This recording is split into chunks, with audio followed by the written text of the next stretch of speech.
Olá, na aula de hoje eu vou falar sobre a atmosfera e sobre as suas camadas. Camadas da atmosfera, ela possui a troposfera, estratosfera, mesosfera, termosfera e exosfera.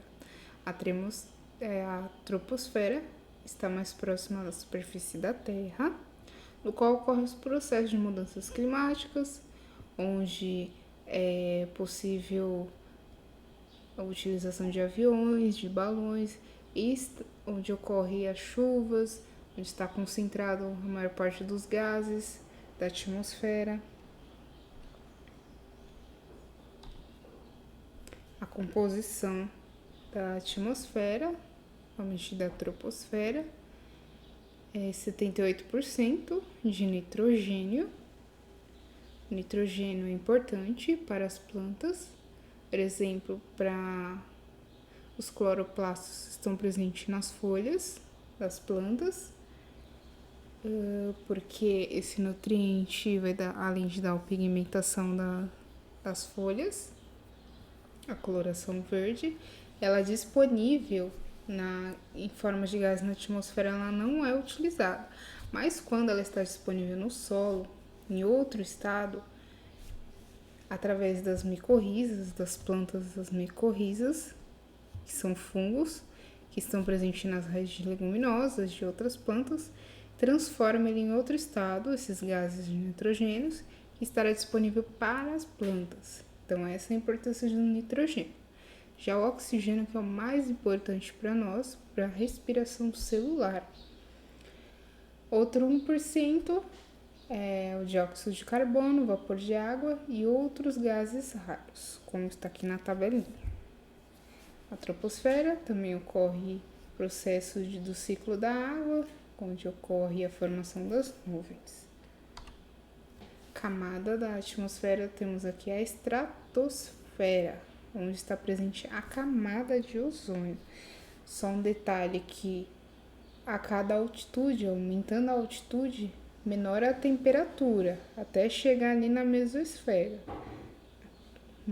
Menor temperatura aqui na troposfera é até menos 60 graus. Chegando na estratosfera, menos 80 graus.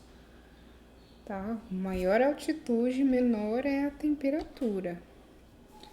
A troposfera está a 18 quilômetros da superfície da Terra, já a estratosfera está a 50 quilômetros da superfície da Terra.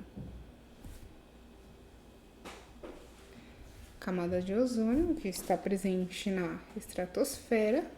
A importância dele é para que impede que a entrada de luz ultravioleta emitido pelo Sol entre para a atmosfera da Terra. Então, essa é a importância da camada de ozônio. A mesosfera, que está a 80 quilômetros da superfície da Terra, nesse ambiente menos 100 graus. 100 graus negativo, onde tem as nuvens noctilucentes,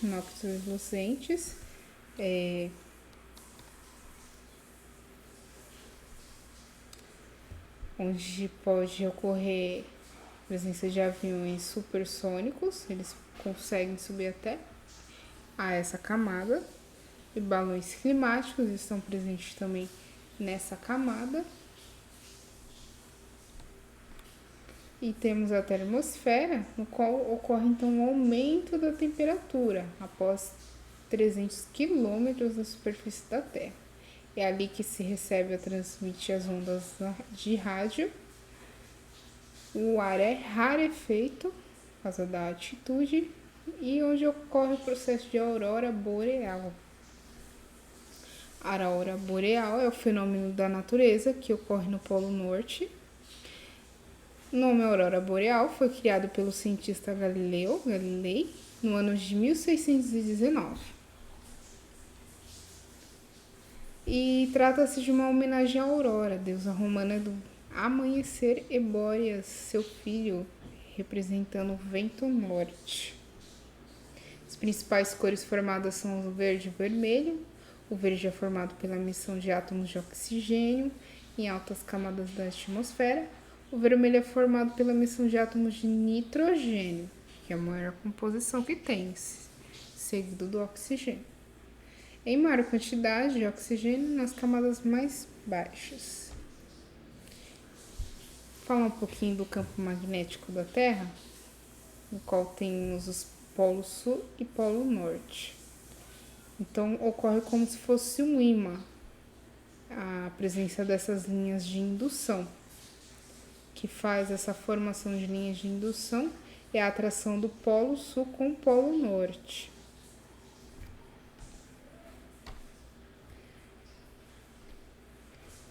Como acontece a aurora boreal. Além de emitir luz, o Sol também emite os ventos solares, que estão repletos de partículas subatômicas carregadas de energia, chamadas de plasma.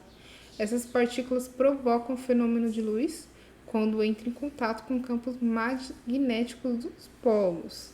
Então, lá no Polo Sul, acontece esse fenômeno de aurora austral, o nome. Polo Norte, no Polo Sul, o Polo Norte chamam de Antártico, de Ártico, Polo Ártico, e o Polo Sul chamam de Antártico. A aurora boreal, ele é visível a olho nu, pode ser vista nos finais da tarde e durante a noite, nos primeiros meses do ano, particularmente janeiro, fevereiro, março, quando a maioria da neve já caiu e o céu está limpo no hemisfério norte. Também pode ser vista no outono, nos meses de setembro e outubro. Lugares que podem ser observados: Noruega, Suécia, Dinamarca, Alasca, Finlândia, Escócia, Rússia, Islândia, Groenlândia, no Canadá, tudo lá no hemisfério norte, próximo aos mais extremos norte, próximo ao Ártico.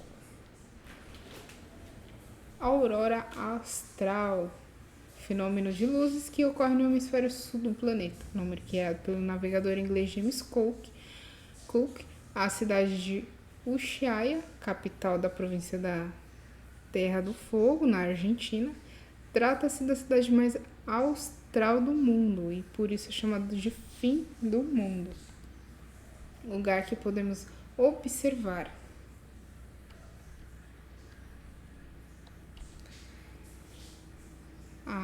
Podemos observar em Ushuaia, na província da Terra do Fogo, na Argentina. Também Austrália, Nova Zelândia, na Antártica, que é ali, Antártica, o Polo Sul, e os países mais ao extremo, além da América do Sul, do continente da América do Sul, que são mais ao extremo sul do planeta. Camadas da atmosfera, temos aqui a exosfera, a última camada. Lá já é também a mais de 100 graus Celsius positivo. Então, muito quente esse ambiente, por isso que a gente utiliza essas roupas de astronauta, onde ocorrem os processos espaciais, onde estão presentes os satélites. Lá não tem gravidade. Está presente também o telescópio Hubble. A temperatura está por causa da formação do hélio e hidrogênio, mais hidrogênio, que é a mesma composição do Sol, que tem essa temperatura naquela camada, que é a última camada ao infinito e além. Temos também a circulação geral da atmosfera. Em virtude do formato da Terra, existem diferenças no aquecimento da atmosfera terrestre. Para equilibrar esse aquecimento desigual, por causa da latitude, lá na linha do Equador, onde é mais quente do que aí vai para os polos, vai para os trópicos e mais frio nas partes polares da Terra, nos polos. Para equilibrar esse aquecimento desigual,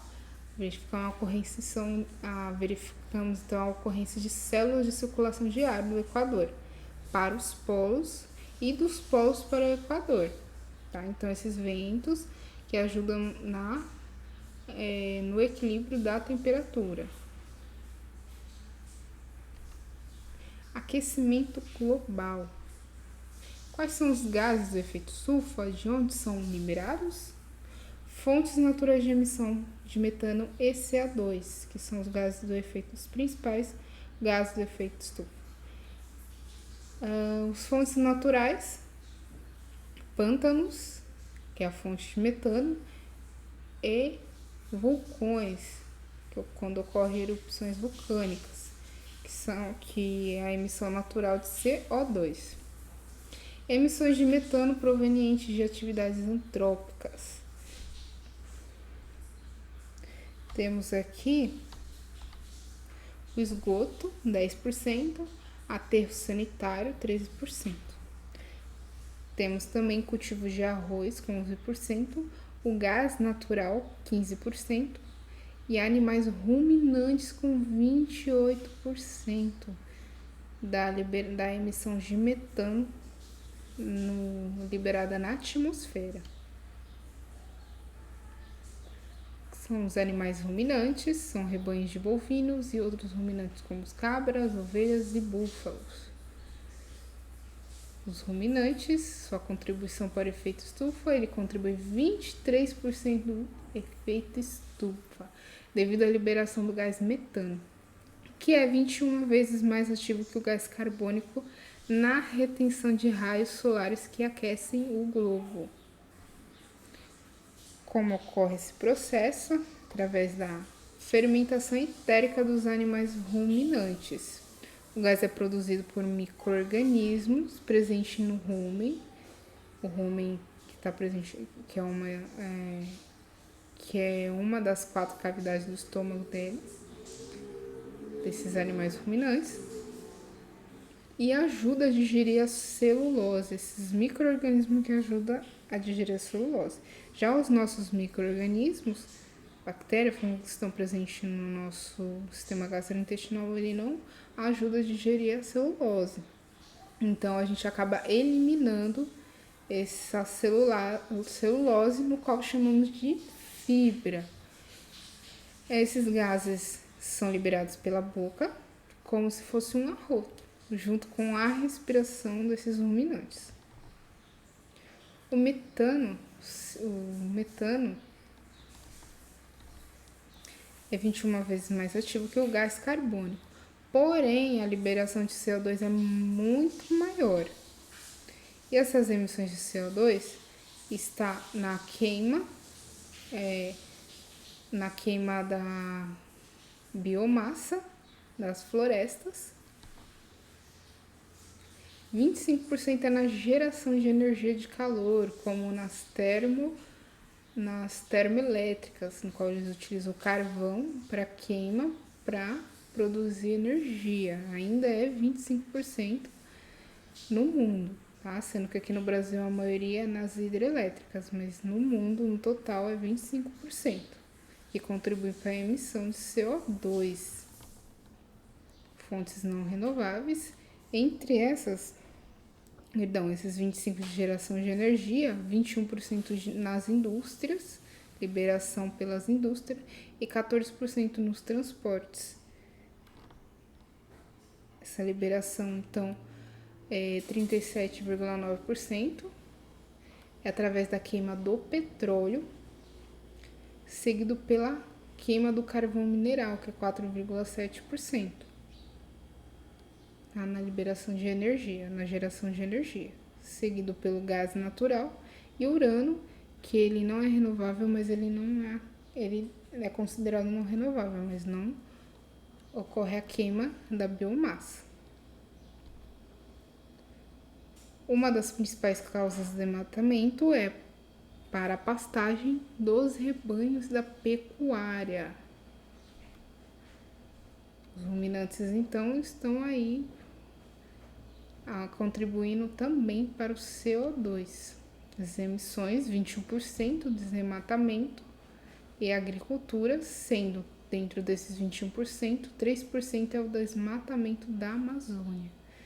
Então, eles utilizam essa queima para a silvicultura, né? Utilizar madeira para biomassa, para a utilização de móveis, de madeira para construção, e também utiliza ocorre então o desmatamento, a queima dessa biomassa, dessa floresta, para agricultura e agropecuária, os principais motivos para a retirada da floresta. E quais são as consequências das queimadas? Além de destruir a fauna e a flora, acabar com o habitat desses seres vivos, liberação muito de CO2, libera muito carbono, aumentando o efeito estufa, poluição e doenças respiratórias. Além de empobrecimento do solo, reduz a penetração de água no subsolo. Antes de entender a contribuição dos gases do efeito estufa para o aquecimento global, precisamos saber como o Sol emite energia para a Terra e demais planetas do sistema solar.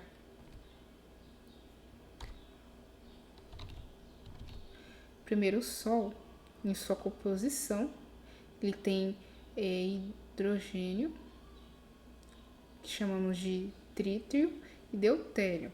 Mas no nono ano vocês vão entender mais por quê. Tá? Que tá na sua composição de prótons e nêutrons. O trítio, vocês podem ver que eles têm um próton e dois nêutrons. Já o deutério tem um próton e um nêutron. Quando ocorre a fusão, que é a união desse trítio e desse deutério, forma-se então o hélio, o composto hélio.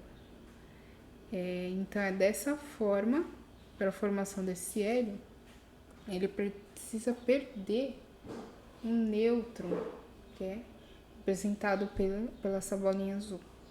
Ele perde então esse nêutron e libera energia solar.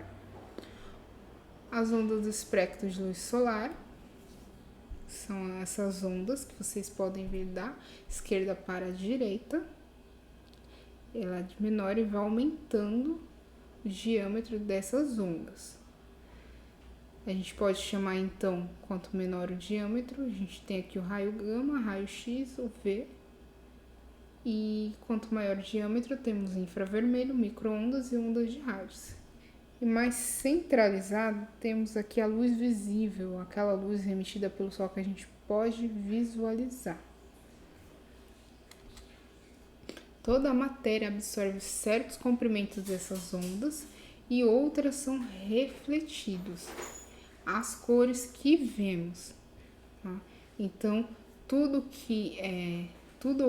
a matéria absorve essa energia. Toda a matéria absorve essa energia. Então, o que não é absorvido é refletido. Esse que é refletido a gente consegue visualizar.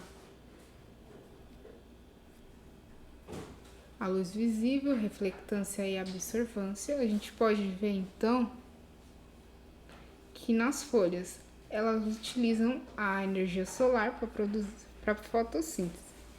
Se ela está absorvendo todas as cores, o que ela não está utilizando para fotossíntese, ela está refletindo. Por isso que a maioria das folhas são verdes.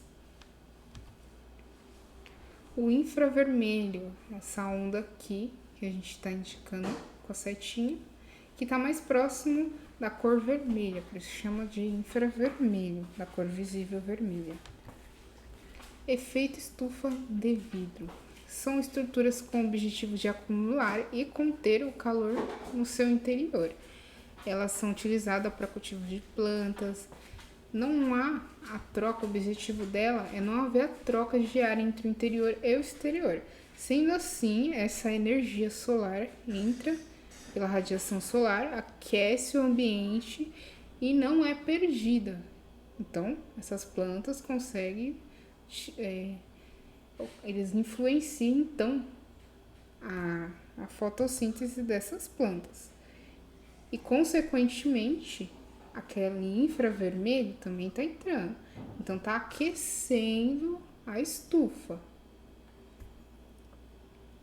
Por isso, chamado de efeito estufa. Estufa porque está aquecendo esse ambiente. O efeito estufa, naturalmente, a radiação solar, ela chega na superfície da Terra, mas ali no nível do mar, e essa energia é absorvida. Aí, conforme vai aumentando a altitude, esse calor é refletido, ele volta para o espaço, tá? O calor liberado para o espaço em condições normais.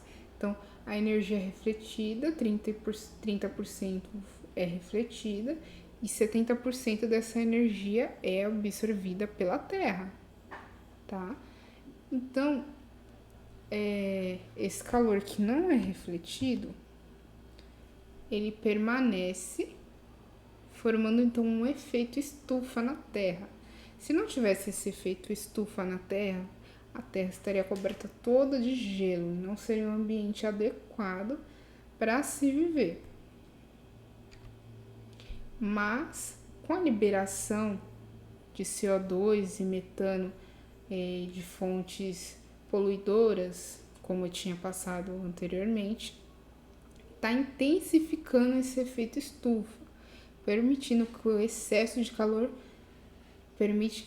não permite que esse excesso de calor saia da atmosfera, aquecendo então, intensificando então esse calor na atmosfera. Isso que é o aquecimento, que esse efeito estufa que leva ao aquecimento global da Terra. Se os gases de efeito estufa aumentam a temperatura da Terra, o que esse aumento pode ocasionar? No degelo, tanto de montanhas como do Polo Norte e Polo Sul. Esse degelo vai ocasionar então na perda de habitat na Antártica dos ursos polares, de pinguim e os demais da fauna. Principalmente o mais prejudicado é os ursos polares, porque eles utilizam essas camadas de gelo para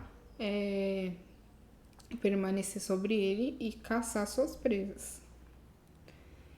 E, consequentemente, o degelo, aumento do nível do mar. O aumento do nível do mar pode acabar acabando com várias cidades de litoral, tornando elas submersas. Além disso, temos as mudanças climáticas, como o aumento, a intensificação de ambientes como o ecossistema de cerrado. Um ecossistema parecido que tem na Austrália, é parecido com o cerrado que temos, que periodicamente ocorre queima para revigorar, para que essas sementes que estão nesse ambiente, elas possam quebrar essa dormência, essas plantas crescerem. Ocorre sim, tem ambientes, tem ecossistemas como o nosso cerrado que acontece esse processo, mas com as mudanças climáticas esse processo está se intensificando, como ocorreu lá na Austrália. O que está acontecendo com mais frequência também são tornados e ciclones. E também locais que estão tendo secas intensas e outros ocorrendo um desequilíbrio, então, e outros locais com chuvas intensas. As queimadas e o aquecimento global é um círculo vicioso, porque você queima, o fogo libera o carbono, intensifica o efeito estufa e ocorrem então as mudanças climáticas. Lá na Amazônia, então, pode ocorrer a seca na Amazônia. Nós vamos ver mais em frente porque é importante manter o ambiente da Amazônia. Pode ocorrer então o fenômeno de El Niño, que aumenta o risco de queimadas lá na Amazônia. Então forma um círculo vicioso. Buraco na camada de ozônio. CFCs, até a década de 70, esses gases eram muito utilizados como propelentes de aerosóis, de perfumes, inseticidas e como líquidos de refrigerantes em geladeiras e aparelhos de ar-condicionado. E como os gases expansores para a produção de polímeros que formam essas espumas. Hoje eles já foram banidos, mas já estão sendo feitas pesquisas que estão tendo gases, outros tipos de gases que estão fazendo esse efeito, que é o clorofluorcarbono. Ele interage com a camada de ozônio, que são moléculas de 3 oxigênios, destrói esse ozônio e aumenta então o nível de radiação ultravioleta, aquele que a gente tinha visto com as ondas menores, com os diâmetros de ondas menores. Raio gama, raio X, ultravioleta são radiações, são energia do Sol que libera radiações. A entrada desses raios ultravioleta acaba sem essa camada de ozônio. Esses raios ultravioleta conseguem entrar na atmosfera, formando então esse buraco que tem na camada de ozônio, né? Consequentemente, esses raios ultravioleta conseguem passar pela camada de ozônio e causam muitos prejuízos à saúde, como danificar a retina, até pode ocasionar em cataratas. E sem a proteção solar, sem o protetor solar, intensifica no envelhecimento da pele e câncer de pele. Até mesmo mutações no material genético. Vamos falar agora de chuvas ácidas e smog. Smog é uma neblina de poluição. É liberado esses poluentes na atmosfera, como CO2, metano e outros gases, que acaba transformando o ambiente nesse estado, que é prejudicial à saúde, pois entrando problemas respiratórios, prejudicando e levando a problemas respiratórios. As chuvas ácidas são óxidos de enxofre e óxidos de nitrogênio, provenientes de fábricas e escapamentos de veículos que entram na atmosfera.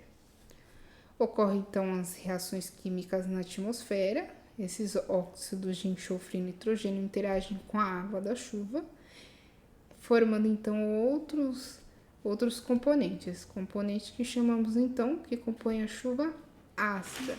Essa chuva ácida nada mais é que um ácido que deterioriam edifícios,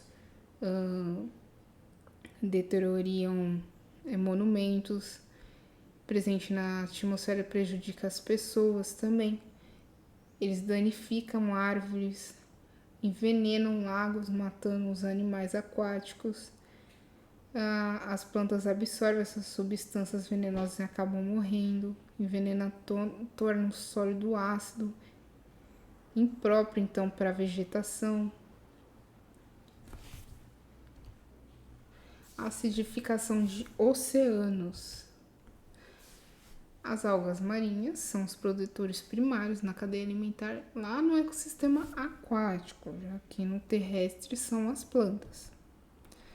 O ecossistema aquático marinho, a zona de produção primária é essa aqui específica, que é mais superficial, que está até 2 metros, até 200 metros, até a superfície, até a profundidade, até 200 metros de profundidade no oceano. Chamamos de zona eufótica.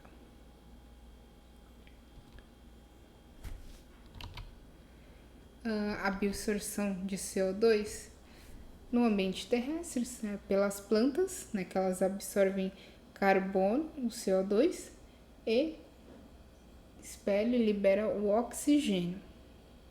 Já na atmosfera, quem absorve esse carbono e libera o oxigênio, no ambiente aquático, quem é que absorve o CO2 e libera o oxigênio são as algas, macroalgas e microalgas. E elas são consideradas os pulmões do mundo, porque a extensão do mar é maior do que dos continentes. Então, se é maior, há mais algas do que plantas no planeta. Então, essas algas são os pulmões do mundo. Então, elas são necessárias, elas são importantes para que a liberação de oxigênio para respiração celular. A acidificação do oceano é um problema que pode prejudicar tanto as algas e, consequentemente, nós e os demais seres vivos. Como acontece essa acidificação dos oceanos? Desmatamento, uso de combustíveis fósseis, lançando então carbono na atmosfera.